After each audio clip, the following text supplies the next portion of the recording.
I was on my knees in the garden behind my farmhouse, dirt under my fingernails and sweat on my forehead, when I heard the cars pull up. Not one car. 3. The crunch of gravel on my long driveway made me look up from the tomato plants I'd been staking. Through the hedgerow that lined the eastern edge of my property, I could see a black Lexus SUV leading the procession, followed by a white sedan and a county sheriff's cruiser bringing up the rear. My heart didn't race. Not yet. I'd lived on this property for 3 years, inherited it from my grandfather, who'd owned it for 50 years before that. In all that time, the only visitors who showed up unannounced were the occasional lost delivery driver or a neighbor asking to buy fresh eggs from my chickens. This was different. This had the energy of trouble looking for a place to land. I stood up, brushing the dirt from my jeans, and walked around the side of the house toward the front yard. The vehicles had stopped in a neat line near my porch, and doors were opening. A woman emerged from the Lexus first. She was probably in her late 50s, with severely straight blonde hair cut in a sharp bob that ended precisely at her jawline. She wore white capri pants and a coral blazer despite the August heat. Her sunglasses were the oversized kind that screamed money and authority. Behind her came a man in his 40s wearing khakis and a polo shirt with some kind of embroidered logo I couldn't make out from this distance. From the white sedan, a younger woman climbed out holding a tablet and a clipboard, looking like someone's administrative assistant.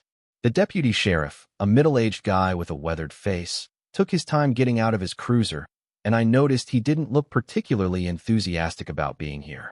The blonde woman spotted me and made a beeline across my lawn, her wedge sandals somehow not sinking into the soft ground despite last night's rain. She pulled off her sunglasses with the flair of someone who'd practiced the gesture in a mirror. Her eyes were ice blue and utterly confident. "Are you James Fletcher?" she asked, though it sounded more like an accusation than a question. "I am," I said, staying calm. "And you are?" I had no idea at that moment that this conversation was about to change everything. But before I tell you what happened next, if you enjoy stories about standing up to corrupt authorities and getting sweet justice, hit that subscribe button. Trust me, you'll want to see how this ends. Patricia Vandermeer, president of the Oak Ridge Hills Homeowners Association. She said it like she was announcing royalty. This is Richard Torres, our HOA legal counsel, and Jenny, our administrative coordinator. I believe you know why we're here. I genuinely didn't. I looked past her to the deputy, who gave me a slight shrug that said he wasn't entirely sure either. "I'm afraid I don't, Ms. Vandermeer." Her perfectly shaped eyebrows arched. "Really? You're going to play ignorant?" She turned to Jenny. "Show him." Jenny scurried forward and handed me the clipboard. On it were several printed photographs. My property, my garden, my chicken coop, my barn, and my fence, the new split-rail fence I'd installed 2 months ago along the western property line. Each photo had a red circle drawn around various elements. "You are in direct violation of Oak Ridge Hills HOA covenant codes," Patricia said, her voice sharp enough to cut glass.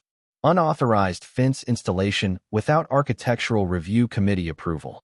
Visible vegetable garden in the front yard area. Outbuilding not conforming to community aesthetic standards. Livestock on residential property. And your mailbox is not regulation compliant." I stared at her, then at the photos, then back at her. "I'm sorry, there must be some confusion. I'm not part of any HOA." The silence that followed was the kind that comes right before an explosion. Patricia's face did something complicated, a flicker of surprise, then anger, then a return to absolute certainty. "Mr. Fletcher, your property sits within the boundaries of Oak Ridge Hills. All properties within those boundaries are subject to our covenants, conditions, and restrictions. You received our welcome packet when you took ownership." "I received nothing," I said. "And I'm not within your boundaries. My property is separate. It predates your development." Richard Torres stepped forward now, his lawyer face firmly in place. "Mr. Fletcher, I have the subdivision plat map in my vehicle. Your parcel is clearly included in the Oak Ridge Hills Incorporation filing from 2008. "Then your map is wrong," I said simply. Patricia's face flushed coral to match her blazer. This is exactly the kind of obstinate attitude that forces us to take legal action. "Deputy Morrison, I want this man cited for the violations. We have photographic evidence." The deputy finally spoke, his voice tired and practical. "Ma'am, as I explained in the parking lot, I can't issue citations for HOA violations. That's civil, not criminal. If you have a dispute, It goes through the courts. He's in violation of county codes too, Patricia snapped. Livestock in a residential zone. That's your jurisdiction. Deputy Morrison looked at me. Mr. Fletcher, what's your zoning? Agricultural residential, I said. Has been since 1973. My grandfather farmed 40 acres here. I've got the documentation inside. This is ridiculous, Patricia said, her voice rising. Your property is surrounded by Oak Ridge Hills on 3 sides. You use our roads to access the county highway. You benefit from our community standards keeping property values high. You don't get to just opt out of your responsibilities. Something in the way she said it made a memory surface. My grandfather's voice, years ago when I was a teenager visiting for the summer. We'd been sitting on this same porch, and he'd pointed toward the western edge of the property where new construction had just begun. They're building a neighborhood over there, he'd said. Some developer came by 6 times trying to buy my land. Offered me twice what it's worth. I told him no every time. This land stays in the family. They're not happy about it, but they'll have to build around us. Ms. Vandermeer, I said carefully, I think you need to check your records again. This property was never part of your development deal. It was never sold to your developer. My family has held the deed since 1970. Your grandfather, she said with absolute contempt, was a stubborn old man who refused reasonable offers and held up progress for years. But that doesn't change the legal reality. The incorporation documents clearly show. Show what you want them to show, I interrupted. But I've got the original deed. I've got the survey markers. And I've got 60 years of continuous ownership that says I'm not part of Oak Ridge Hills, never was, and never will be. Patricia's face had gone from coral to red. You will remove that fence. You will relocate that garden. You will paint your barn to match community standards. Or we will take you to court, and we will bury you in legal fees until you have no choice but to comply or sell. I'll do none of those things, I said. She stepped closer, invading my space, her perfume overwhelming in the summer heat. Do you have any idea what legal representation costs, Mr. Fletcher? We have $50,000 in our legal defense fund. How much do you have? The deputy cleared his throat. Ma'am, this sounds like a civil dispute that needs to be resolved through proper channels, not on the man's front lawn. Patricia ignored him, her eyes locked on mine. You have 7 days to begin compliance. After that, we file for injunctive relief, and every day you delay will cost you. We've done this before. We always win. She turned on her wedge heel and marched back to her Lexus. Richard Torres gave me a business card with a thin smile. My contact information. I'd suggest you consult with an attorney, Mr. Fletcher. This doesn't have to be difficult. Jenny collected her clipboard and scurried after them. Deputy Morrison lingered. You really got documentation that you're not part of their HOA? In my grandfather's filing cabinet, I said. Want to see it? He shook his head. Not my circus. But if you're right, you might want to get those documents somewhere safe. And maybe take your own photos of everything, dated and time-stamped. People who think they're in the right sometimes do stupid things to prove a point. He walked back to his cruiser, and within minutes, all 3 vehicles were disappearing down my driveway, leaving dust hanging in the air. I stood there in my front yard, looking at the business card in my hand. Richard Torres, attorney at law, specializing in property law and HOA governance. Below his name was the address, an office suite in the town center, about 4 miles away. The tomato plants weren't going to stake themselves, but suddenly gardening seemed less important. I walked back into my farmhouse, through the mudroom where my grandfather's ancient boots still sat by the door, and into the small office that had once been a bedroom. The filing cabinet was green metal, probably from the 1960s, with 4 drawers that stuck when you pulled them. I went to the second drawer, the one labeled Property Documents, in my grandfather's careful handwriting. The deed was in a protective plastic sleeve, yellowed but perfectly preserved. I pulled it out and read it for probably the 20th time since inheriting the place. The legal description was dense, full of surveyor language about meets and bounds, but the date was clear, April 12, 1970. The property, 40 acres, more or less, with a farmhouse, barn, and outbuildings. Grantor, William and Martha Hayes. Grantee, Robert James Fletcher, my grandfather. Beneath the deed was the original survey from 1970, showing the property boundaries marked with iron pins at each corner. I'd had a surveyor friend confirm those pins were still in place 2 years ago when I was planning the new fence.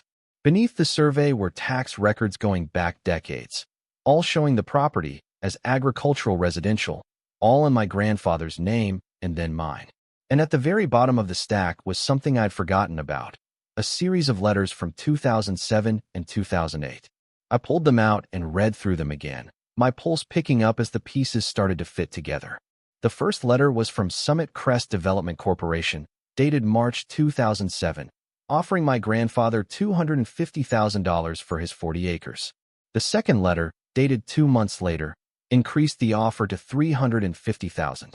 The third letter, from August 2007, was more aggressive in tone, warning that the development would proceed around his property and that holding out would only decrease his land value. My grandfather had kept a copy of his response letter, typed on an actual typewriter. It was brief. I decline your offer and all future offers. This property is not for sale at any price. Do not contact me again regarding this matter. The final letter in the stack was from Richard Torres himself, though at the time he'd been representing Summit Crest Development, not the HOA. It was dated January 2008, and it was the most interesting of all. It informed my grandfather that the Oak Ridge Hills development would be proceeding, that the subdivision plat had been filed with the county, and that my grandfather's property, while not part of the sale, was incorporated into the HOA boundaries for purposes of maintaining community standards and property values. It went on to say that my grandfather would be expected to comply with all HOA regulations and would be subject to the same enforcement mechanisms as other property owners. My grandfather had written a response on the bottom of that letter in red ink. Not a chance in hell. See you in court if you're stupid enough to try. I didn't remember my grandfather ever mentioning a court case. I was in college then, focused on my own life, not paying attention to his battles. But clearly, nothing had come of Torres's threat, because my grandfather had lived here peacefully until his death 3 years ago, tending his garden, maintaining his barn, living exactly as he pleased. I took photos of every document with my phone, uploading them to cloud storage as the deputy had suggested. Then I pulled out my laptop and started searching county property records online. The website was clunky and old, but it worked. I pulled up my parcel number and looked at the official record. Agricultural residential. Owner, James Robert Fletcher. No mention of any HOA. No encumbrances, no easements except for the standard utility access. Then I searched for the Oak Ridge Hills subdivision plat map that Torres had mentioned. It took some digging through filed documents, but I found it. The subdivision incorporated in 2008 contained 180 residential lots, a community center, several common areas, and a network of private roads. I zoomed in on the map, following the boundaries. The development wrapped around my property on 3 sides, exactly as Patricia had said. The western edge of my land bordered the rear yards of one street of Oak Ridge homes. The northern edge ran along one of their private roads. The eastern edge bordered more homes. Only my southern edge connected directly to a county road, the access point that had served my family's farm for 50 years. But my property was clearly shown as a separate parcel on the plat map, colored differently, marked with my grandfather's name and parcel number, and labeled not included in subdivision. So why had Patricia been so confident? Why had Torres acted like he had a legal leg to stand on? I spent the next 2 hours going through county records, HOA incorporation documents, and anything else I could find online. And then I found it. An amendment to the original HOA incorporation documents, filed in 2009, a year after the subdivision was approved. This amendment claimed to clarify boundaries and included language stating that the HOA jurisdiction extended to all properties within the external boundaries of the development, whether or not said properties were part of the original subdivision sale. It was legal gibberish designed to do exactly what Torres's letter had threatened, to claim authority over my land despite my grandfather never agreeing to join their little kingdom. I sat back in my chair, staring at the screen. They'd tried this with my grandfather. He'd told them no, and apparently, they'd backed off. Now I was the owner, and they were trying again, probably betting I didn't know the history or wouldn't have the spine to fight back. Patricia Vandermeer had made a serious miscalculation. My grandfather had been a stubborn man, sure, but he'd taught me everything he knew about standing your ground. And unlike him, I had the internet, access to legal resources, and time on my side. I picked up Richard Torres's business card and turned it over in my fingers. Then I set it aside and pulled up the State Bar Association website, searching for property attorneys who specialized in HOA disputes. The first 3 results were either too expensive or too far away. The 4th result made me pause. Margaret Shun, attorney at law. Her practice areas included property rights, easement disputes, and HOA litigation. Her office was local, just 2 towns over. But what caught my attention was a quote on her website. Homeowners associations serve a purpose, but they don't get to rewrite property law to suit their preferences. If you're being bullied by an HOA claiming authority they don't have, call me. I called. Her receptionist answered on the 2nd ring, and within 5 minutes, I had an appointment scheduled for the next morning at 9. That evening, I walked the perimeter of my property with my phone, taking videos of every boundary marker, every fence post, and every feature that Patricia had declared a violation. My garden, with its neat rows of tomatoes, peppers, and cucumbers. My chicken coop, where 8 hens clucked contentedly and provided more eggs than I could eat. My barn, weathered but solid, painted the same faded red it had been for decades. My split-rail fence, installed exactly 3 feet inside my property line according to the survey. The sun was setting when I finished, painting the sky orange and pink behind the perfectly uniform rooflines of Oak Ridge Hills. From where I stood on my western fence line, I could see into the backyards of the houses that bordered my property. Identical wooden privacy fences, identical patio furniture, identical perfect lawns with not a dandelion in sight. One house had someone standing on their back deck. A man, probably my age, watching me with his arms crossed. When he saw me looking, he raised a hand in a wave. I waved back. He walked to the edge of his deck and called over. "You're the guy who told Patricia to pound sand?" I walked closer to the fence line. "News travels fast. It's a small community," he said with a grin. "I'm Derek. That was the most entertainment we've had all year. Patricia's had to stick up her ass about your property since before I moved in.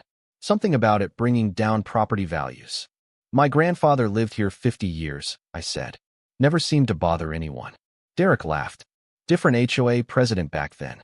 Guy named Wilson, pretty laid back from what I heard. Patricia took over 4 years ago and runs this place like a military dictatorship. You thinking of fighting her?" "I don't need to fight," I said. "I'm not in the HOA. Never was." His eyebrows went up. "Seriously? She said you were just being difficult. She can say whatever she wants. Doesn't make it true." Derek looked back at his house, then back at me. "Well, good luck. And hey, if you ever have extra eggs, I'd be happy to buy some.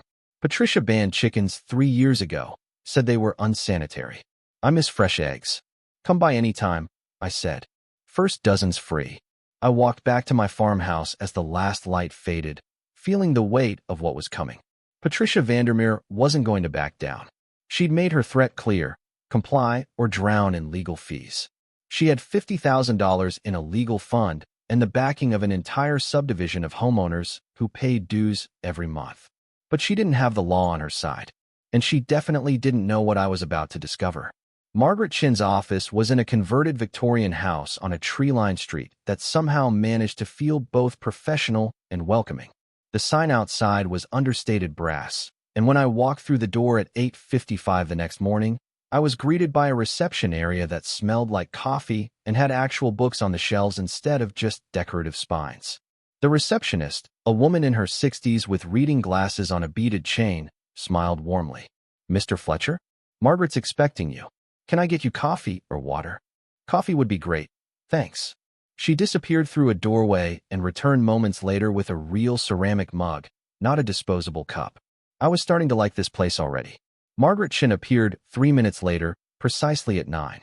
She was petite, probably in her early 40s, with dark hair pulled back in a practical ponytail and sharp eyes that assessed me in about 2 seconds. She wore slacks and a blazer, but somehow made them look comfortable rather than stuffy. "James Fletcher." She extended her hand, and her grip was firm. "Come on back. Bring your coffee." Her office was organized chaos. File boxes stacked along one wall, a massive desk covered in papers arranged in what I assumed was some kind of system, and a whiteboard on the wall covered in diagrams and notes. She gestured to a chair across from her desk and settled into her own, pulling a legal pad toward her. "So," she said, "you're being hassled by an HOA you're not actually part of. Tell me everything, start to finish. Don't leave anything out." I spent 20 minutes walking her through it all: my grandfather's ownership, the development going up around us, the offers to buy, the threatening letters, yesterday's confrontation with Patricia Vandermeer, and the documents I'd found in the filing cabinet. Margaret took notes in shorthand, occasionally stopping me to ask clarifying questions. When I finished, she sat back in her chair and tapped her pen against her lips. Okay, first question. Do you want to fight this, or do you want to sell and walk away? Because if you want out, I can negotiate a sale price that'll make Patricia's eyes water, and you can be done with it. I want to fight, I said without hesitation. This was my grandfather's land. It's my land, and they don't get to bully me off it. She smiled. Good, because this is the kind of case I actually enjoy. Let me tell you what we're dealing with. The HOA almost certainly knows they don't have legitimate authority over your property. That amendment they filed trying to extend their boundaries? It's creative, but it's not legally binding. You can't force someone into an HOA by declaration. There has to be consent, either through purchase of property with existing covenants or through voluntary agreement. So why are they pushing so hard? Two possibilities, Margaret said, holding up fingers. 1. They're hoping you don't know your rights and will cave to pressure. HOAs do this all the time.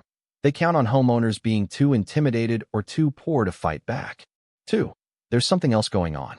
Some reason they specifically want control over your property. Like what? That's what we need to find out. She pulled her keyboard toward her and started typing.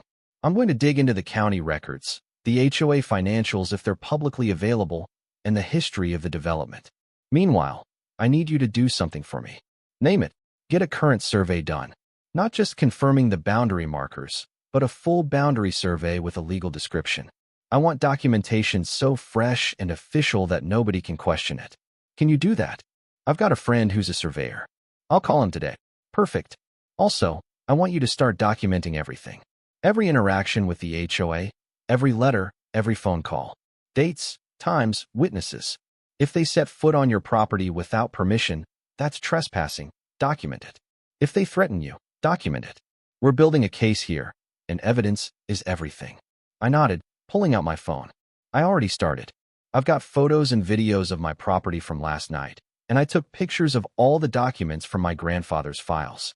Smart. Send me copies of everything. Also, don't talk to Richard Torres or Patricia Vandermeer without me present or at least on the phone. If they contact you, be polite but firm. You're represented by counsel, and all communication needs to go through me. What happens next? Margaret leaned forward. Next, they're going to send you official violation notices, probably by certified mail. They might try to fine you. They might file a lawsuit seeking injunctive relief, like Patricia threatened. When that happens, we respond, and we respond hard. We don't just defend, we go on offense. We file a declaratory judgment action asking the court to officially confirm you're not part of their HOA. We might also explore claims for harassment, trespass, and abuse of process. How much is this going to cost me? She named a retainer figure that made me wince, but wasn't impossible. I'll be honest with you, James. If this goes to a full trial, it could get expensive. But I don't think it will. I think once we push back with solid legal documentation and make it clear you're not rolling over, they'll back off. The question is how much damage they do before they figure that out. I wrote her a check for the retainer. One more thing. Yesterday, a neighbor told me the previous HOA president was more laid back, but Patricia Vandermeer runs the place like a dictatorship. Is that relevant? Could be. HOA leadership changes can reveal a lot. Sometimes a new president comes in with a personal agenda. I'll look into when she took over and whether there were any major policy shifts. She stood, indicating the meeting was over. I'll have a response letter drafted by tomorrow. In the meantime, get that survey scheduled and keep your eyes open. People who abuse authority usually make mistakes. We just need to catch them. I left her office feeling something I hadn't felt since Patricia's ambush yesterday. Confidence. I had an ally now, someone who knew the system and wasn't afraid to fight.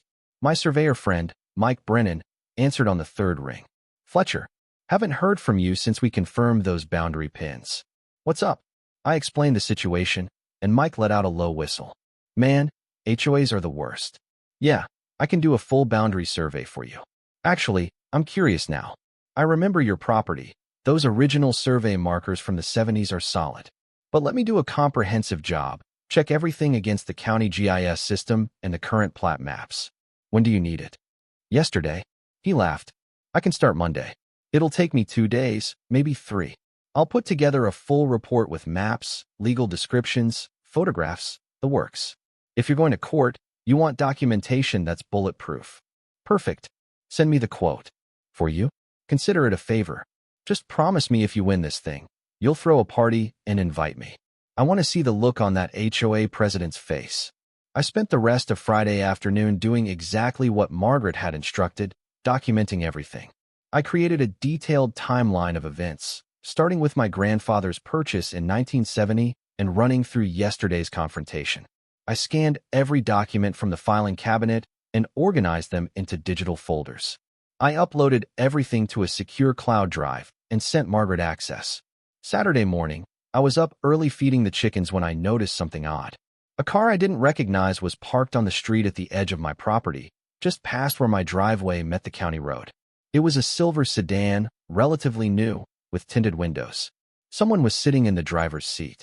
I finished with the chickens and walked casually back to the house, grabbing my phone. Through the kitchen window, I watched the car. It sat there for another 20 minutes before driving away slowly. I noted the time and took photos of the license plate as it passed. Sunday brought the first official salvo. A certified letter arrived from the Oak Ridge Hills HOA, addressed to me at my property. I signed for it and opened it at my kitchen table, my phone recording video of the entire process. The letter was 3 pages long, printed on official HOA letterhead, signed by both Patricia Vandermeer and Richard Torres. It detailed 7 alleged violations of HOA covenants: unauthorized fence installation, front yard vegetable garden, non-conforming outbuilding color and style, prohibited livestock, non-regulation mailbox, unkempt lawn areas, and failure to submit architectural review applications. Each violation was assigned a fine of $250 per day until corrected, starting from the date of the letter. The math was staggering. They were claiming I owed $1,750 per day. The letter gave me 48 hours to begin compliance and stated that failure to do so would result in legal action, including liens against my property, foreclosure proceedings, and collection of all legal fees and costs. I forwarded photos of the letter to Margaret immediately. She called me 10 minutes later. "They're moving fast," she said. "This is actually good for us. They're overplaying their hand. You can't find someone who's not in your HOA, and you definitely can't threaten foreclosure. This is harassment, plain and simple. What do I do? Nothing. Don't pay a penny. Don't respond to them directly. I'm going to draft a cease and desist letter that'll make Torres choke on his morning coffee. This goes out tomorrow, and it's going to make very clear that if they continue this harassment, we'll pursue damages."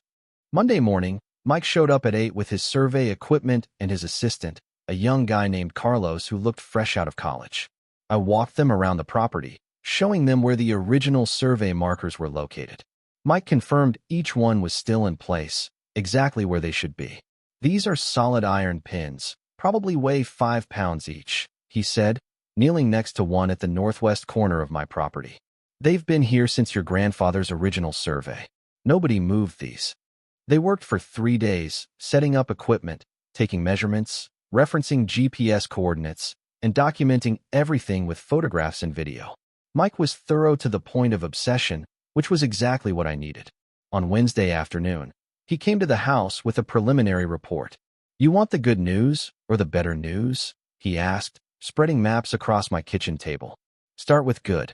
Your property boundaries are exactly where your grandfather's original survey said they were. Not an inch of deviation. You own 40 acres, and every boundary marker is documented and confirmed. And the better news?" Mike grinned and pulled out another map. "This is the plat map for Oak Ridge Hills, registered with the county. See how your property is clearly marked as separate? Now look at this." He pulled out a third map. "This is the survey I just completed, overlaid with the county GIS system and the current tax parcel data. Your property is definitively not part of Oak Ridge Hills. But here's where it gets interesting." He pointed to the northern edge of my property, where one of the Oak Ridge Hills private roads ran parallel to my boundary. This road, Oak Ridge Boulevard? According to the original plat map, it's supposed to run entirely within the subdivision boundaries. But according to my survey and the actual physical location of your boundary markers, About 30 feet of this road is actually on county right-of-way that connects to your property's access easement. I leaned closer. What does that mean? It means the road they use to access half of their subdivision technically runs through an easement that your grandfather had first claim to. The county granted that easement in 1973 for access to your farm. When the developer built Oak Ridge Hills, they incorporated that county right-of-way into their road system, but they never got your grandfather's permission to do so, and they never established a formal easement agreement. So they've been using a road that partially crosses an easement I control. Technically, the county controls the easement, but you're the primary beneficiary. And here's the kicker. If someone wanted to make trouble for the HOA, they could petition the county to enforce the original easement terms, which designated it for agricultural access, not residential subdivision traffic.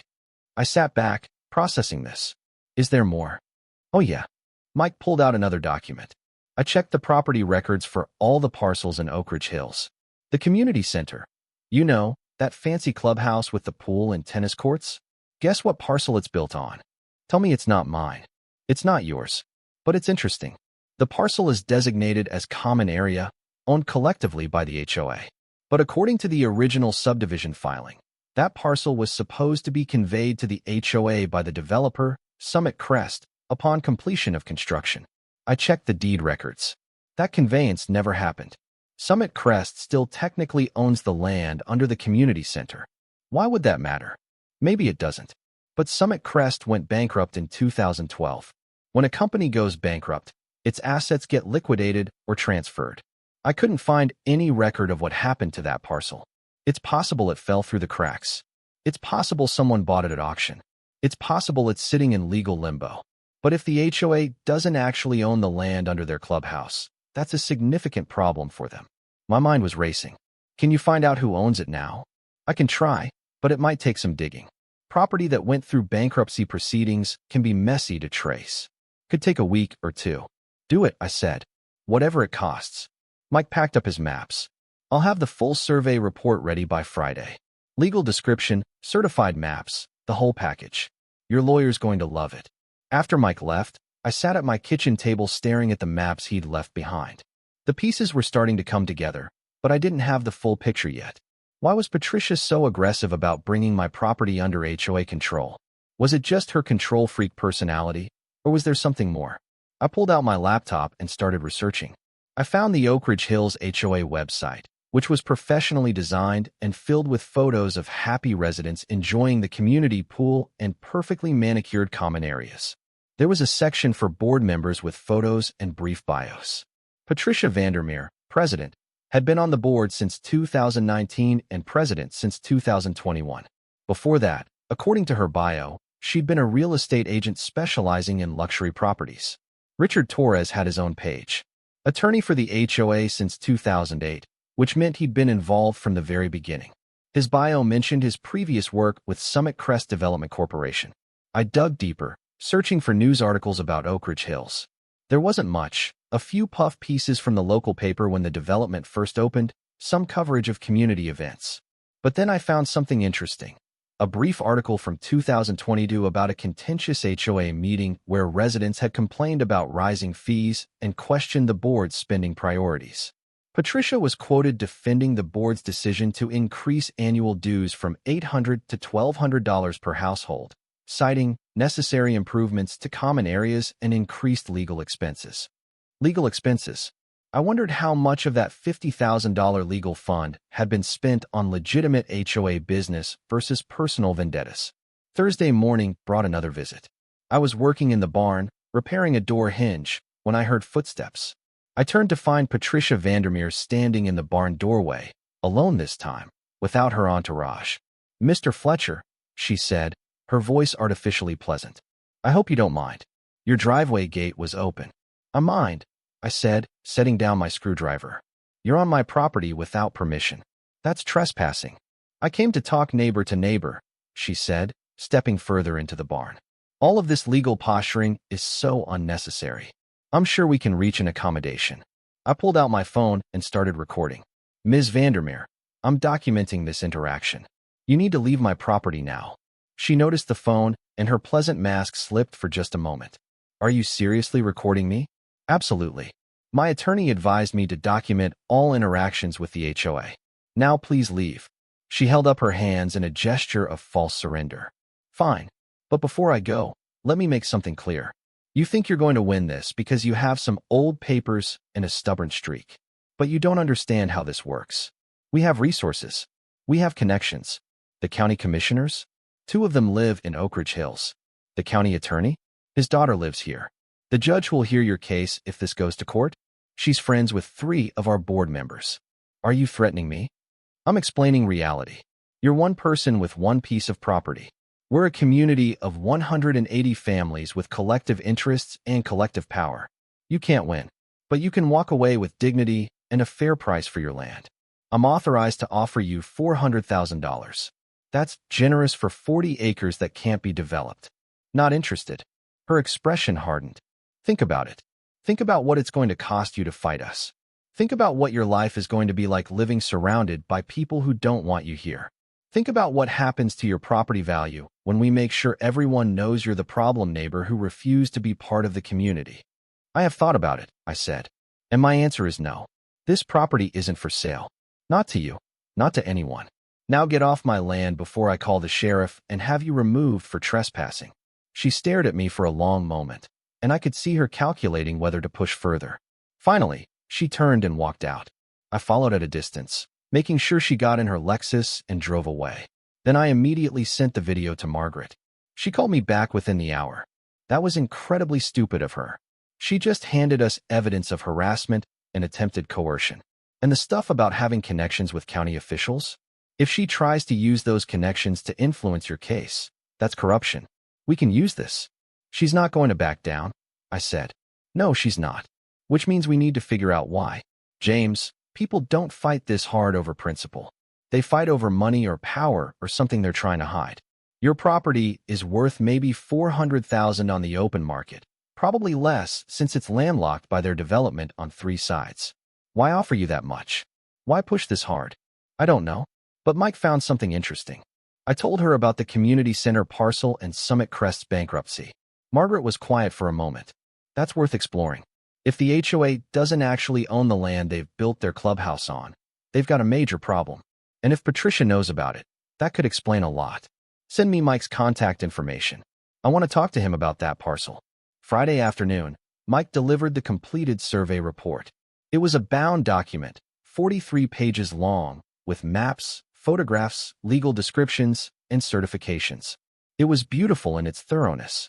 This will hold up in any court, Mike said, handing it over. But I've got more for you. I spent the last 2 days digging into that community center parcel. You're not going to believe what I found. He pulled out his laptop and opened a series of documents. Okay, so Summit Crest Development went bankrupt in 2012. Their assets, including several undeveloped parcels, went to auction. Most of them sold to other developers or investors. But 3 parcels didn't sell, nobody bid on them. Those parcels, including the one under the community center, ended up in a county tax sale in 2014 for unpaid property taxes. Who bought them? Mike grinned. Nobody. They didn't sell at the tax sale either. Which means, according to county procedures, they reverted to county ownership as unclaimed property. The county held them for the required 5-year period, and then in 2019, they were put up for auction again. This time, someone bought all 3 parcels as a package deal. Who? A shell company called Oak Ridge Properties LLC. Registered address is a P.O. box. I did some more digging. The LLC was registered 2 weeks before the auction. The registered agent is a law firm in the state capital. Want to guess which lawyer filed the paperwork? Richard Torres. Bingo. And it gets better. I couldn't find out who actually owns Oak Ridge Properties LLC. That information isn't public. But I did find the purchase price for those 3 parcels. Ready for this? $12,000 total. For 3 pieces of land that included the community center parcel, which has a clubhouse, pool, and tennis courts on it. I stared at him. $12,000 for property that had to be worth hundreds of thousands. At least. The community center building alone cost over $1 million to construct according to the HOA's own documents. The land under it should have been worth at least $200,000. But it sold for almost nothing because nobody knew it was available. County tax sales aren't widely advertised, and most people don't monitor them. So someone, probably connected to Torres, bought the land under the HOA's community center for $12,000 in 2019, 2 years before Patricia became president. Right? And here's the question. Does the HOA know? Do the residents know that they don't actually own the community center they're paying to maintain? Or is this something Torres and possibly Patricia are keeping quiet? I felt pieces clicking into place. If it came out that the HOA doesn't own the community center, there'd be hell to pay. The residents would demand answers. They might sue the board. They definitely want to know who does own it and why nobody told them.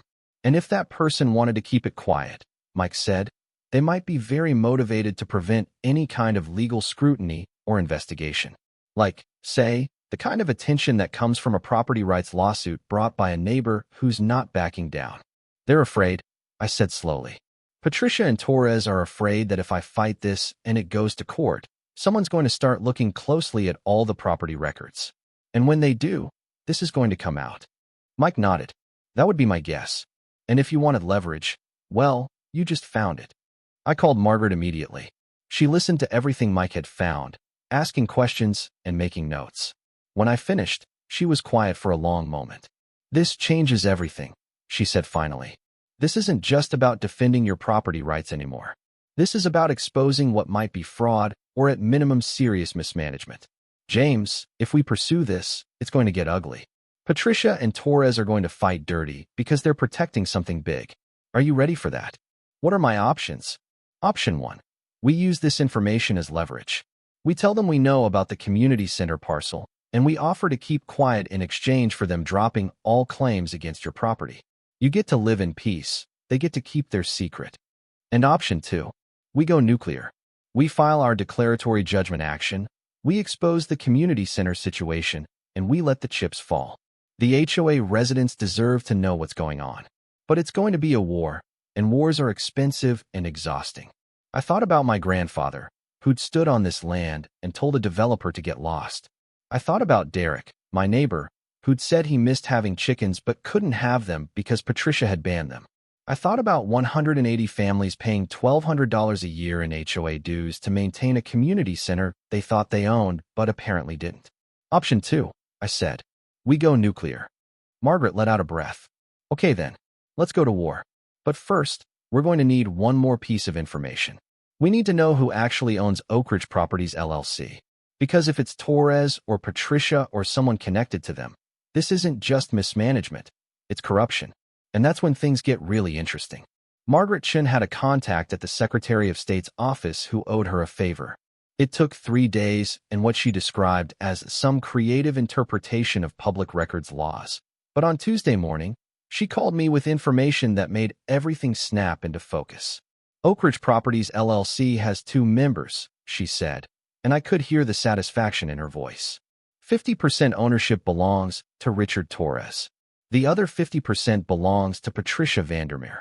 I sat down hard in my kitchen chair. They own the land under the community center. They personally own it, and they've been keeping it quiet for 6 years. I pulled the HOA's annual financial reports that they're required to file with the state.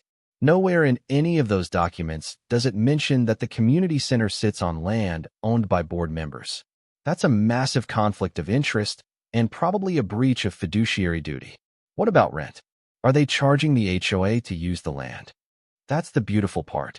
I pulled the HOA's bank records. They're technically public since it's a corporation.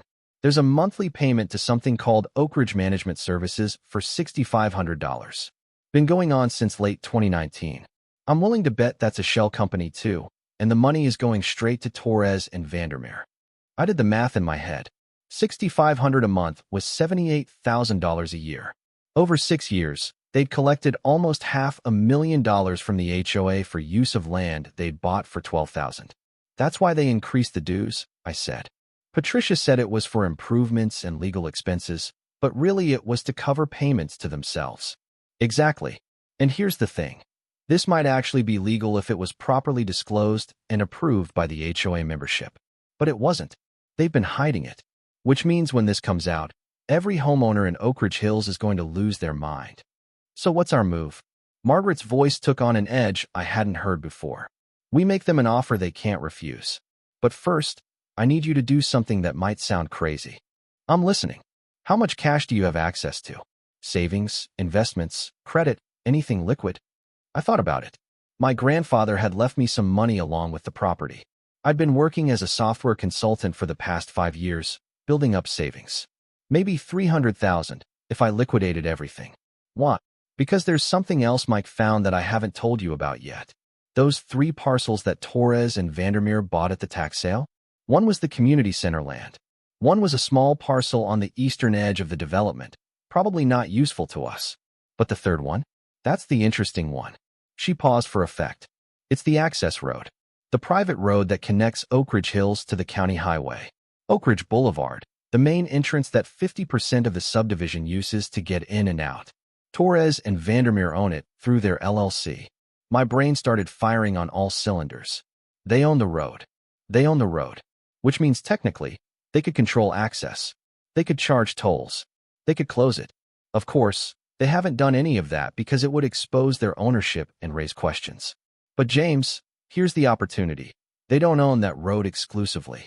According to the county records Mike found, that road was built partially on county right-of-way, partially on the old access easement to your property, and partially on the parcel they bought at tax sale. It's a mess legally, which is probably why nobody's looked at it closely. I'm still not following. The county right-of-way portion exists because your grandfather's original easement granted him access to the county road. When the developer built Oak Ridge Hills, they incorporated that access into their road system. But the easement was never formally modified or transferred. It still exists in your name as the current property owner. And the county, as the entity that granted the original easement, has an interest in making sure it's properly maintained and used according to its original purpose. The pieces were falling into place. So I have a claim to the easement. Torres and Vandermeer own part of the physical road. The county has jurisdiction over the right-of-way. It's a 3-way split. Exactly. Now, here's where it gets interesting. The county hasn't been maintaining their portion of the right-of-way because they assumed it was private HOA property. The HOA has been maintaining the entire road, not realizing that part of it sits on land owned by their board president and lawyer. And you've been letting all of this happen because nobody bothered you about it. Until now. What are you suggesting? Margaret's voice was pure calculated strategy. I'm suggesting we buy out Torres and Vandermeer's interest in Oak Ridge Properties LLC. We offer them a deal. We'll pay them fair market value for their ownership stake, with the condition that the sale remains confidential and they drop all claims against your property. They get to walk away with a profit and nobody has to know about their shady dealings. You get control of the community center parcel and the road access. Why would I want to own those? Because it gives you leverage forever. The HOA needs that community center and that road access. Once you own them, you become the landlord. You can charge reasonable rent, enough to cover your legal costs, and then some. Or you can be generous and charge minimal rent, but with conditions, like they never bother you about your property again. Either way, you control the high ground. It was brilliant and slightly terrifying. How much would I need to offer? I've been thinking about that. The parcels are probably worth $250,000 in total. The community center land is valuable, the road access less so, and the third parcel is basically worthless. But Torres and Vandermeer have already extracted almost $500,000 in payments over 6 years. I think we offer them $300,000 for their 100% stake in Oak Ridge Properties LLC. It's more than fair market value, but it's the price of their silence and their cooperation in dropping the case against you. And if they say no, then we go to option 2. We file our lawsuit, we expose everything, and we let the HOA membership tear them apart. The residents will probably sue them for the money they've collected. Torres might lose his law license. Patricia will definitely lose her position as HOA president. They'll be pariahs. But here's the thing, I don't think they'll say no. Because they're smart enough to know that $300,000 in a quiet exit is better than public humiliation and possible legal consequences. I walked to my kitchen window and looked out at the garden, at the chickens pecking in their run, at the barn that had stood for 60 years. My grandfather would probably tell me I was crazy for spending my savings on this. But he'd also spent his whole life fighting for this land. Maybe this was just a different kind of fight. Do it, I said. Make the offer. Margaret drafted a letter that was a masterpiece of legal intimidation wrapped in professional courtesy. She laid out everything we knew. The purchase of the parcels at tax sale, the hidden ownership of Oak Ridge Properties LLC, the payments to Oak Ridge Management Services, the conflict of interest, the breach of fiduciary duty. Then she presented the offer, $300,000 for complete transfer of ownership of Oak Ridge Properties LLC, including all 3 parcels, with mutual releases and confidentiality agreements. They had 72 hours to respond. She sent it by email and certified mail to both Torres and Vandermeer at 5 p.m. on a Tuesday. By 9 a.m. Wednesday morning, my phone was ringing. Unknown number. Don't answer, Margaret had warned me. Let everything go through me. I let it go to voicemail. Patricia Vandermeer's voice was tight, with barely controlled rage. Mr. Fletcher, this is Patricia Vandermeer. You need to call me immediately. Your attorney has made serious allegations that border on slander, and we need to discuss this before you make a terrible mistake. Call me back today. I forwarded the voicemail to Margaret. 3 more calls came throughout the day, 2 from Patricia and 1 from Torres. I didn't answer any of them. Thursday morning, Margaret called me. I just got off the phone with Torres. He wants to meet. Both of them. Just him. He says he wants to discuss our proposal and find a mutually acceptable resolution. He suggested we meet at his office tomorrow morning. What do you think? I think he's terrified and trying to control the situation by choosing the location. I told him we'd meet at my office or nowhere. He agreed. 10 a.m. tomorrow, my conference room. James, I need you there, but I need you to let me do all the talking. Can you do that? I can try. Not good enough. You have to promise me. Torres is going to try to provoke you, to make you emotional, to get you to say something he can use. Don't take the bait. Sit there, look calm, and let me handle it. Friday morning, I arrived at Margaret's office at 9:30.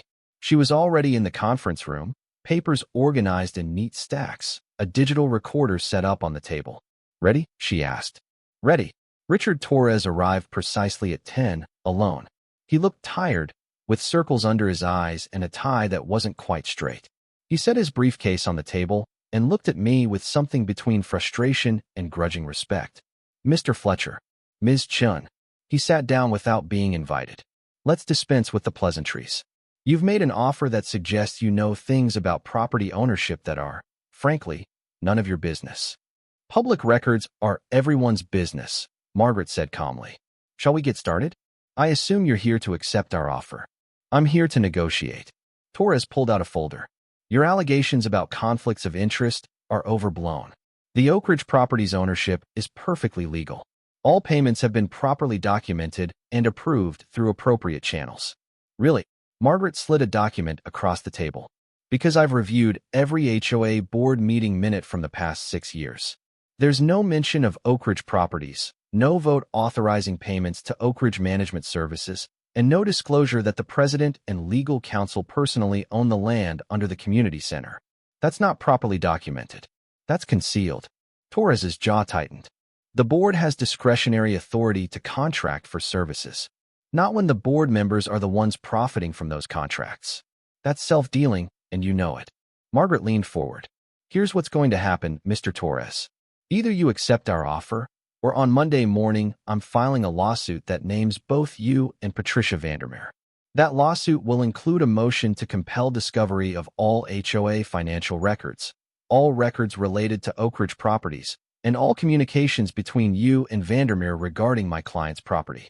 Once that filing is public record, every homeowner in Oak Ridge Hills is going to know that they've been paying rent to their own board president.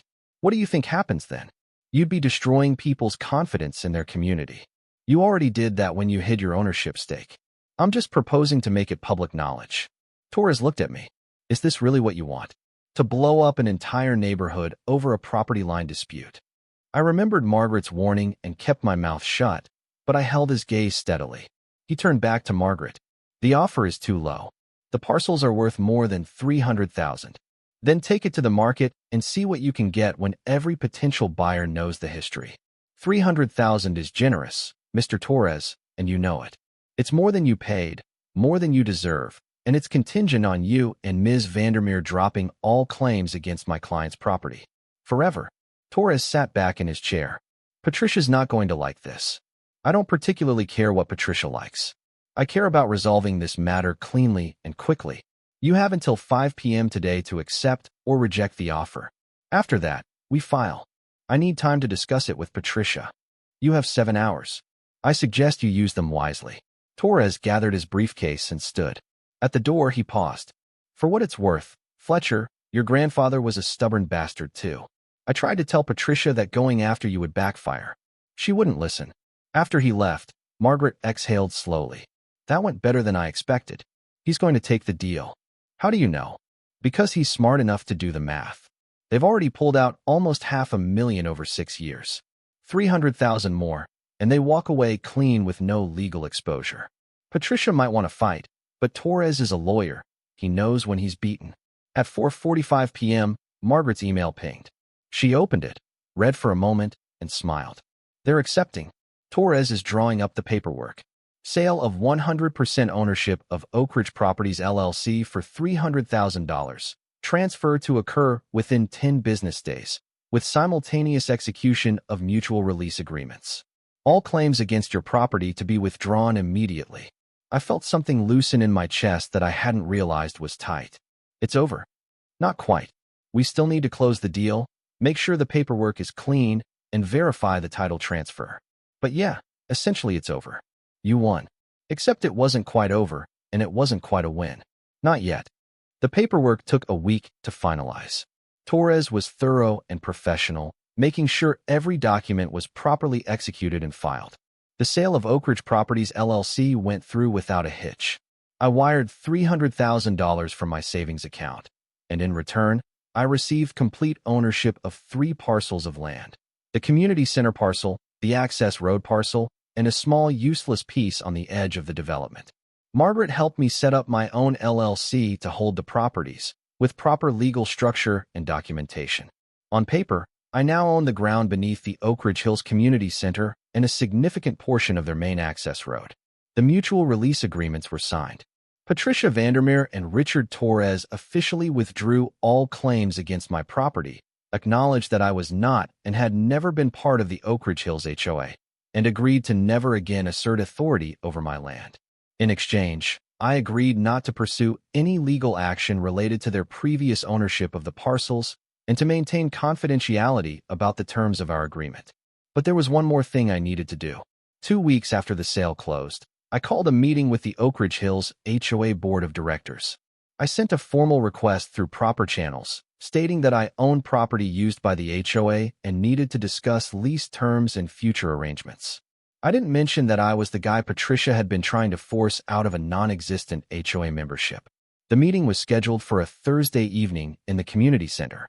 Margaret came with me, carrying a briefcase full of documents. When we walked into the meeting room, 6 board members were seated around a table. Patricia Vandermeer was not among them. Neither was Richard Torres. A man in his 60s with gray hair and a friendly face stood up and extended his hand. I'm Robert Chun, board treasurer. No relation to your attorney, I'm afraid. He smiled. You must be Mr. Fletcher. We're a bit confused about this meeting. Our records show that the community center property is owned by the HOA. That's what I'm here to discuss, I said, sitting down. Margaret set the briefcase on the table. For the next 30 minutes, I walked them through everything. I showed them the tax sale records from 2014. I showed them the auction results from 2019 showing Oak Ridge Properties LLC purchasing the 3 parcels. I showed them the incorporation documents for Oak Ridge Properties LLC, listing Richard Torres and Patricia Vandermeer as the sole members. And I showed them my recent purchase agreement, transferring ownership to my LLC. The room was dead silent. Robertson looked like he'd been punched in the stomach. A woman to his left, the board secretary according to her nameplate, had gone pale. The vice president, a younger man with a beard, was staring at the documents with his mouth open. Let me make sure I understand this, Robert said slowly. Patricia Vandermeer and Richard Torres personally owned the land under this building? For 6 years. Yes. And they never disclosed this to the board? According to your meeting minutes, no. And the payments to Oak Ridge Management Services. We're going to them. $78,000 per year. $468,000 total. The woman next to Robert made a sound that was somewhere between a gasp and a sob. We trusted them. We voted to increase dues because Patricia said we needed the money for maintenance and legal costs. I argued for it to the members. Oh God, we've been paying them rent without knowing it. Where is Patricia now? I asked. She resigned last week, Robert said. Said it was for personal reasons and health issues. Recommended we appoint an interim president until the next election. We had no idea. He looked at me. Why are you telling us this? You could have just kept quiet and continued collecting the payments. Because I'm not Torres and Vandermeer, I said. And because you deserve to know. But here's the thing. I did buy these parcels. I do own the land under this building and part of your access road. And we need to figure out what happens now. Margaret pulled out another document. We have a proposal. Mr. Fletcher is willing to lease the community center parcel to the HOA for $1 per year for the next 99 years. The access road parcel will be transferred to the county as a public right-of-way, ensuring permanent access. The third parcel, which has no current use, will remain in Mr. Fletcher's ownership. Robert looked suspicious. Why? What's the catch? The catch is that the HOA formally acknowledges, in writing and in your governing documents, that my property is not and never was part of Oak Ridge Hills. The catch is that you never again attempt to assert authority over my land or interfere with my use of my property. The catch is that Patricia Vandermeer and Richard Torres are barred from ever serving on this board again. And the catch is that you pursue legal action against them to recover the money they took. We'll do it, the bearded vice president said immediately. All of it. Robert held up a hand. We need to discuss this as a board and probably with legal counsel. But speaking personally, Mr. Fletcher, I think your terms are more than fair. Generous, actually. I don't want to be your landlord, I said. I don't want rent payments or control or any of that.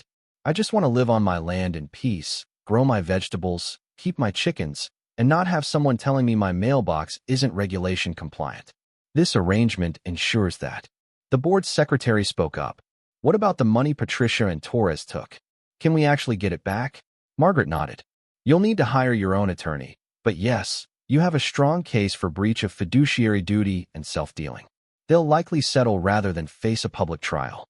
You probably won't recover everything, but you'll get a significant portion. We should tell the members, someone else said. They deserve to know what happened. That's your decision, I said. But my agreement requires confidentiality about the specific terms of my purchase. You can tell them about Torres and Vandermeer's ownership and the money they took. That's not covered by my confidentiality clause. But the details of how I acquired the parcels and what I paid stay private. Robert stood and extended his hand again. Mr. Fletcher, on behalf of the board and the community, thank you. You could have made this much worse for us. The fact that you're not speaks well of your character. I shook his hand. My grandfather taught me that neighbors should help each other, not fight each other.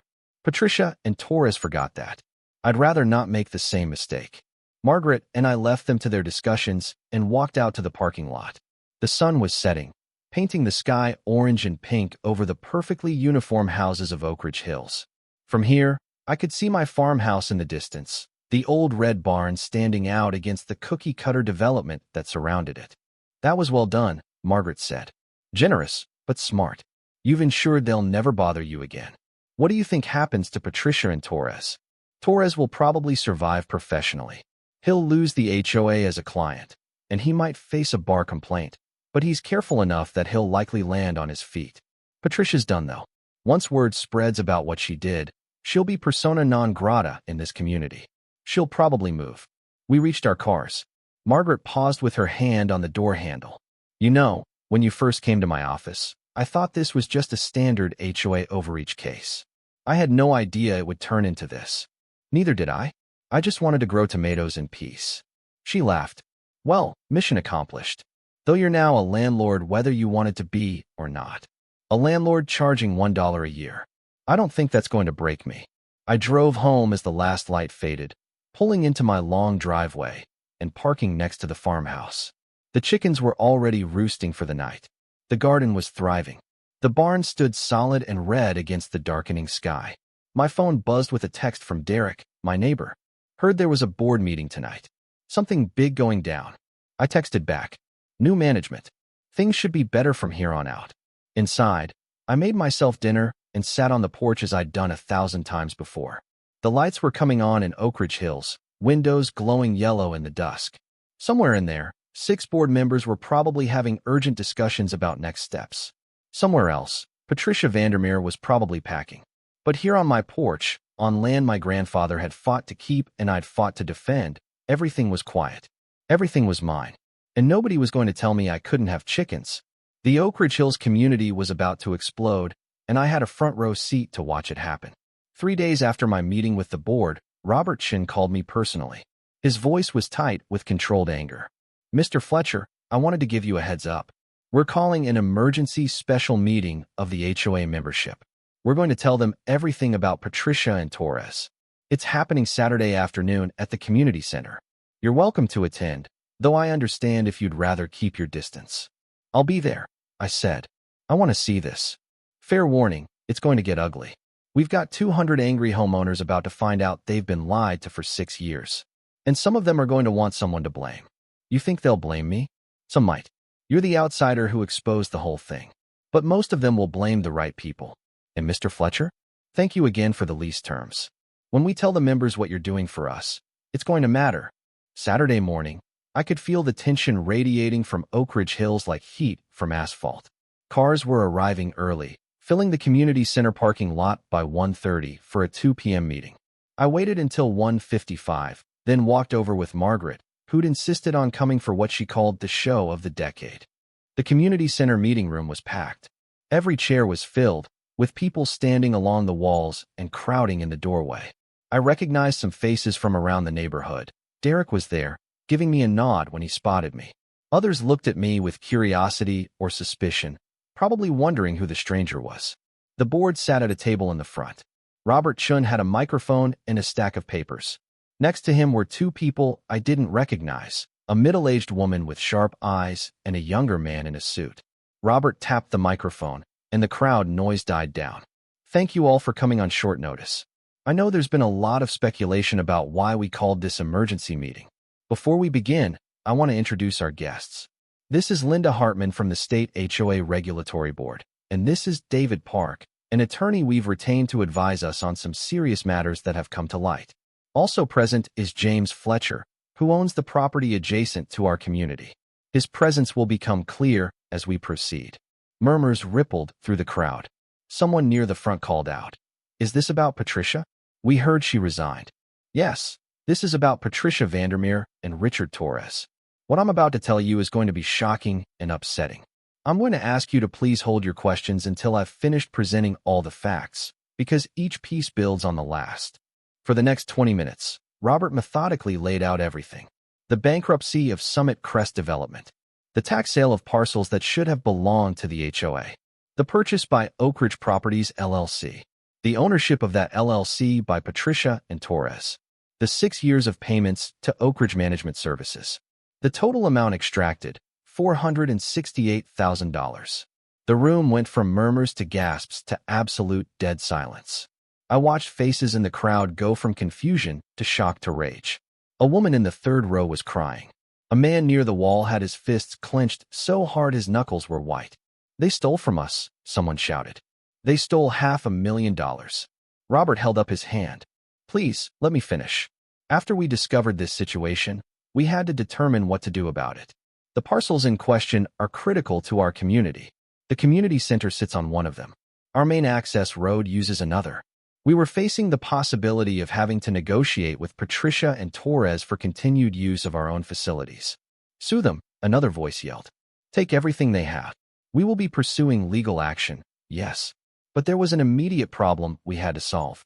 The parcels had already been sold to a third party before we discovered any of this. That third party is Mr. Fletcher. Every eye in the room turned to me. I kept my expression neutral, but my heart was hammering.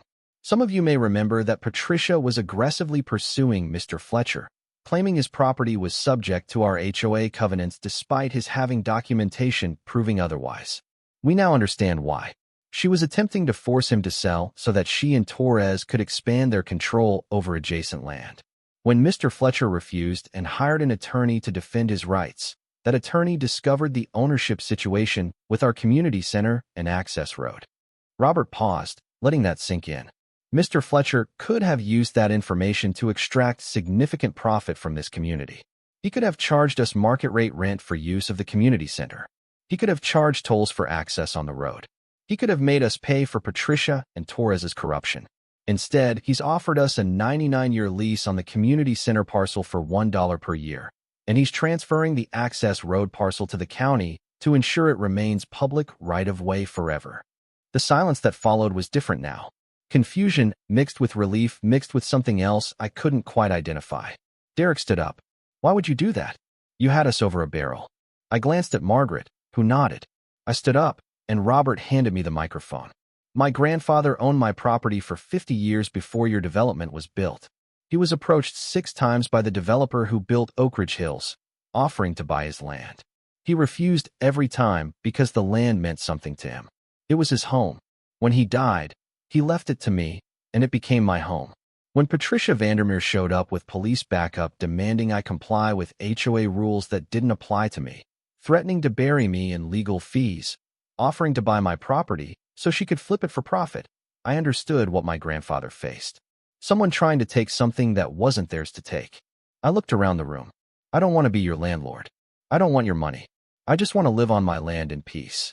But I also think communities work best when people treat each other fairly. Patricia and Torres didn't treat you fairly. They lied to you, stole from you, and when someone stood up to them, they tried to destroy him. I could have done the same thing to you, make you pay for their sins. But that wouldn't be fair either. You're not the ones who wronged me. They did. I handed the microphone back to Robert and sat down. The room was utterly silent for about 3 seconds, and then Derek started clapping. Others joined in, and within moments, the entire room was applauding. I felt my face flush with embarrassment. Robert waited for the noise to die down. The board has already voted to accept Mr. Fletcher's terms, and we're in the process of updating our governing documents to formally acknowledge that his property is separate from our HOA and always has been. We're also instituting new oversight procedures to prevent this kind of corruption from happening again. And we're filing a lawsuit against Patricia Vandermeer and Richard Torres to recover the money they took from this community. Where are they? Someone demanded. Why aren't they here to answer for this? Patricia has declined to attend, citing health reasons. Richard Torres sent a letter through his attorney stating he has no comment on the matter. Neither of them is legally required to be here since they're no longer board members or officers of the HOA. That's bullshit. The man with the clenched fists pushed forward. They steal from us and just get to walk away? Linda Hartman, the state regulator, stood up. If I may address that. The state HOA regulatory board takes allegations of self-dealing and fiduciary breaches very seriously. Based on what I've heard today and the documents Mr. Chun has provided to our office, we'll be opening a formal investigation. If the allegations are substantiated, both Ms. Vandermeer and Mr. Torres could face significant fines, revocation of any HOA management certifications, and referral to appropriate law enforcement agencies if criminal conduct is identified. What about Torres's law license? Someone asked. David Park, the attorney, took the microphone. The State Bar Association has ethics rules governing attorney conduct. Self-dealing while serving as counsel to an HOA client is a serious ethical violation. Once we file our civil lawsuit, the bar will likely open its own investigation. I can't promise outcomes, but Mr. Torres is facing significant professional consequences. Questions erupted from every direction. Robert did his best to answer them, with help from Linda and David.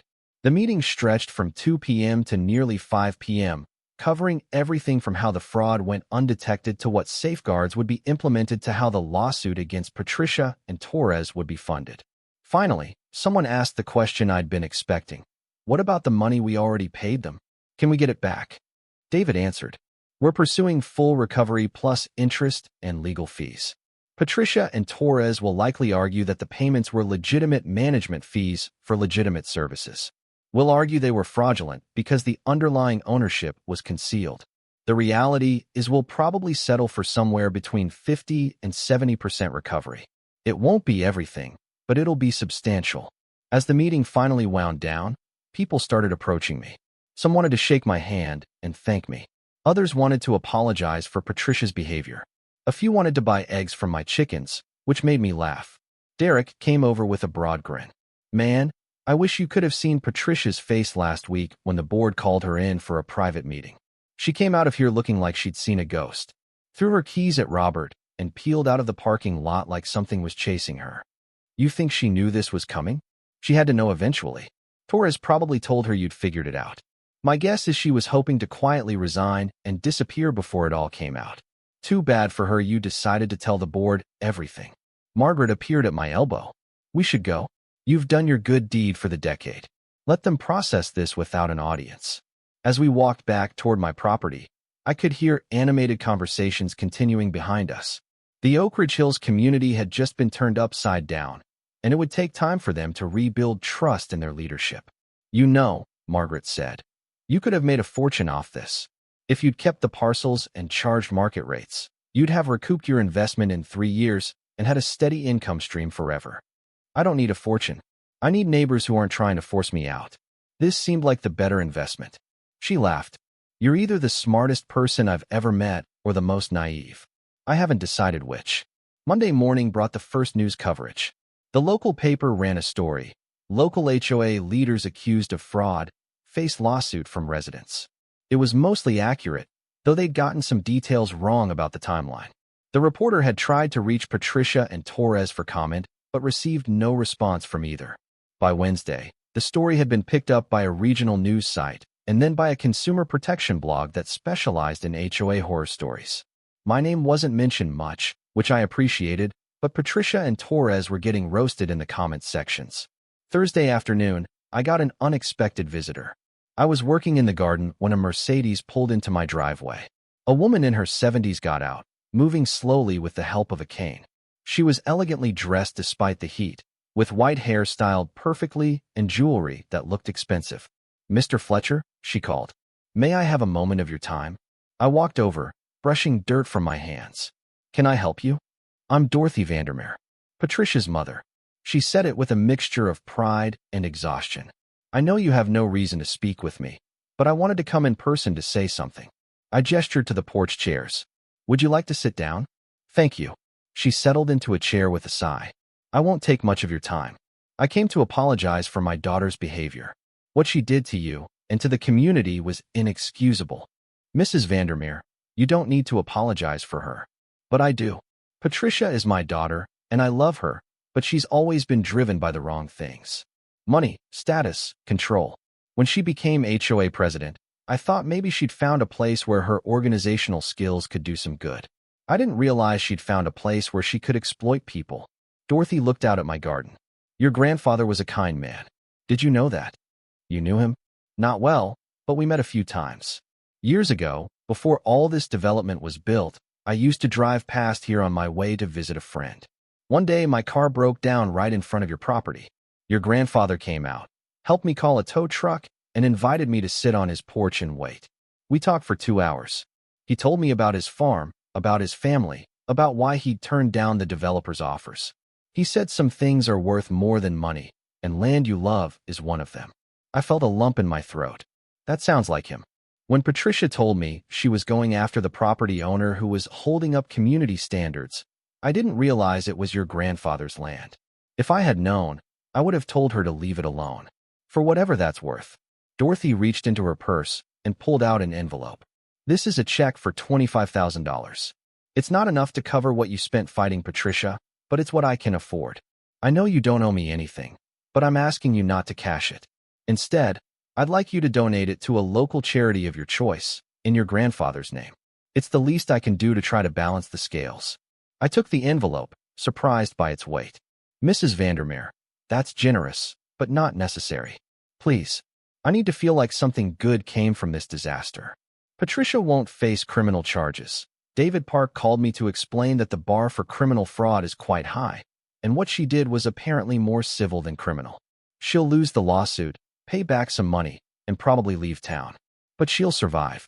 I need to know that your grandfather's memory gets honored, not tarnished by association with her greed. Where is Patricia now? Arizona. She has a friend there with a guest house. She's hiding, essentially, waiting for this to blow over, though I've told her it won't. You don't steal from your neighbors and expect forgiveness. Dorothy stood slowly. Thank you for your time, Mr. Fletcher. And thank you for being kind to the community when you had every right not to be. You're more like your grandfather than you probably realize. After she left, I sat on the porch holding the envelope. Inside was indeed a check for $25,000, made out to me. I thought about my grandfather sitting on this same porch with a stranger whose car had broken down, taking the time to talk and help and just be a decent human being. I called Margaret. Do you know any good local charities that help families in need? Several. One. I told her about Dorothy's visit and the check. I want to donate it. Something that would have mattered to my grandfather. Food security, maybe? Or helping people keep their homes. There's a nonprofit called Neighbor to Neighbor that does both. They run a food bank and also help families facing foreclosure or eviction with emergency funds. Your grandfather probably would have liked them. Perfect. Can you help me set it up? I want it done properly, with his name attached.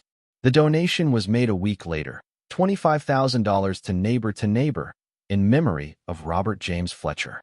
The organization sent me a letter thanking me and saying they'd be able to help approximately 50 families with the money. It felt right in a way that keeping it never would have. The lawsuit against Patricia and Torres moved forward quickly. They'd hired separate attorneys, which told me their alliance was fracturing. Patricia's lawyer tried to argue she'd acted in good faith and hadn't understood the conflict of interest. Torres's lawyer took a different approach, arguing that the payments were legitimate management fees and the HOA had received value for its money. David Park, the HOA's attorney, was relentless. He deposed both of them, subpoenaed 6 years of financial records, and built a case that was devastating in its thoroughness. In August, 3 months after the emergency meeting, both Patricia and Torres agreed to settle. The terms were confidential, but Robert Shin called to tell me the HOA would be receiving $320,000. Not everything they paid, but close. It's enough, Robert said. We're going to reduce everyone's dues for the next 3 years and put the rest into a reserve fund with independent oversight. And Mr. Fletcher? The members voted to name you an honorary member of the community. You won't have to pay dues or follow covenants, obviously, but you're welcome at all community events, and you'll get a vote on any major decisions that might affect your property. We figured it was the least we could do. I appreciate that, Robert. How are things going otherwise? Better. We elected a new board. I'm president now, actually. We've implemented new financial controls and transparency requirements. Every expenditure over $500 has to be approved by 2 board members, and all financial records are posted online for members to review. We're also requiring annual audits by an outside firm. It won't prevent every problem, but it'll make it harder for someone to pull what Patricia and Torres did. September brought cooler weather and a return to normalcy. My garden produced a bumper crop of tomatoes and peppers. The chickens were laying prolifically. I'd repaired the barn roof and repainted the trim on the farmhouse. Life was good. Derek stopped by one evening with a 6-pack of beer and asked if he could sit on my porch for a while. My wife's hosting book club at our house. I love her, but I can't take 2 hours of them discussing whether the protagonist's journey was a metaphor for modern feminism or just a story about a woman who liked hiking. I laughed and grabbed 2 glasses. We sat in comfortable silence for a while, watching the sun set over Oak Ridge Hills. You know what's funny? Derek said eventually. Patricia spent years trying to force you out because she thought your property brought down our values. But now everyone talks about your place like it's the best thing about the neighborhood. Yeah, we live in Oak Ridge Hills, right next to that cool old farmhouse with the chickens and the garden. It's become a selling point. Real estate is weird. People are weird. We spend all this time trying to make everything perfect and uniform and controlled, and then we realize the imperfect, unique stuff is actually what makes a place interesting. He took a sip of beer. I'm thinking about planting a vegetable garden next spring. Think the new board will have a problem with that. I think the new board learned their lesson about overreach. But if they give you trouble, tell them to call me. I've got a good lawyer. October brought one final surprise. I was checking my mailbox when a car pulled up, not on my property this time, but on the street. The window rolled down, and I found myself looking at Richard Torres. I'm not here to cause trouble, he said quickly, seeing my expression. I just wanted to say something. You can say it from there. He nodded, accepting the boundary. I wanted you to know that I'm leaving the area, taking a position with a firm 3 states away. Fresh start and all that. But before I go, I wanted to say you were right. What Patricia and I did was wrong. We convinced ourselves it was just smart business, that we'd earned it for dealing with difficult negotiations and providing services to the community. But it was wrong, and I knew it was wrong, and I did it anyway because the money was easy. Why are you telling me this? Because you could have destroyed us. You could have gone to the media, made it a huge public scandal, turned us into villains in every HOA horror story on the internet. But you didn't. You handled it quietly, gave the community a way to recover, and let us settle and move on with our lives. That took character I'm not sure I would have had in your position. He paused.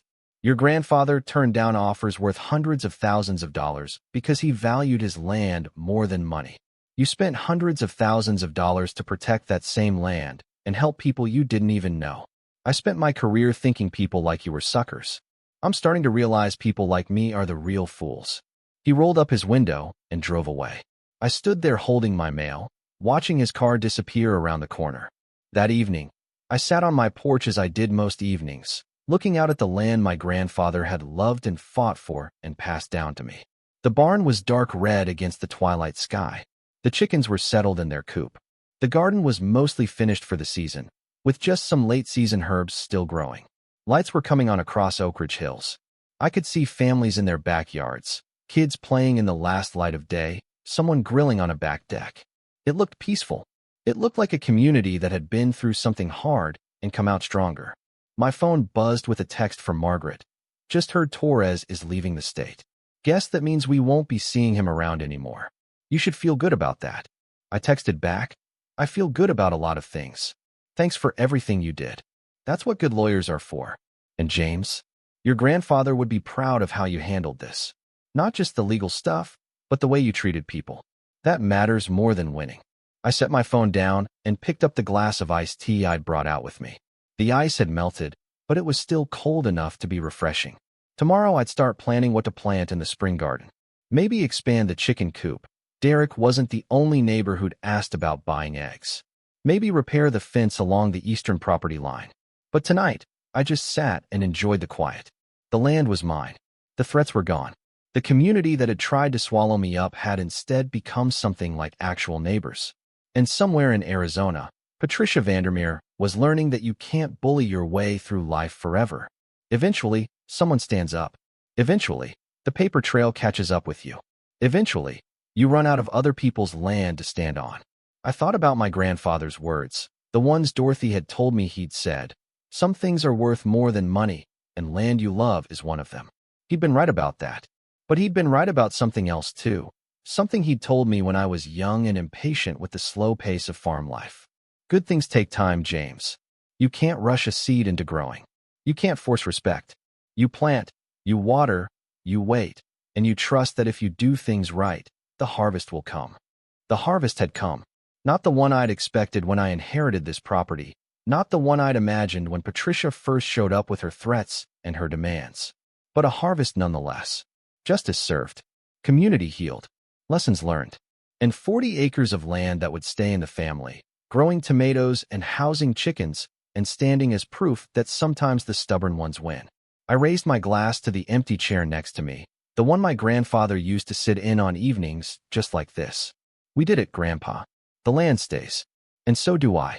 The lights of Oak Ridge Hills twinkled in the gathering darkness, and somewhere in the distance, I could hear laughter and music from someone's backyard party. Life going on, communities healing, people learning. And in the middle of it all, one old farmhouse standing exactly where it had always stood, refusing to be moved.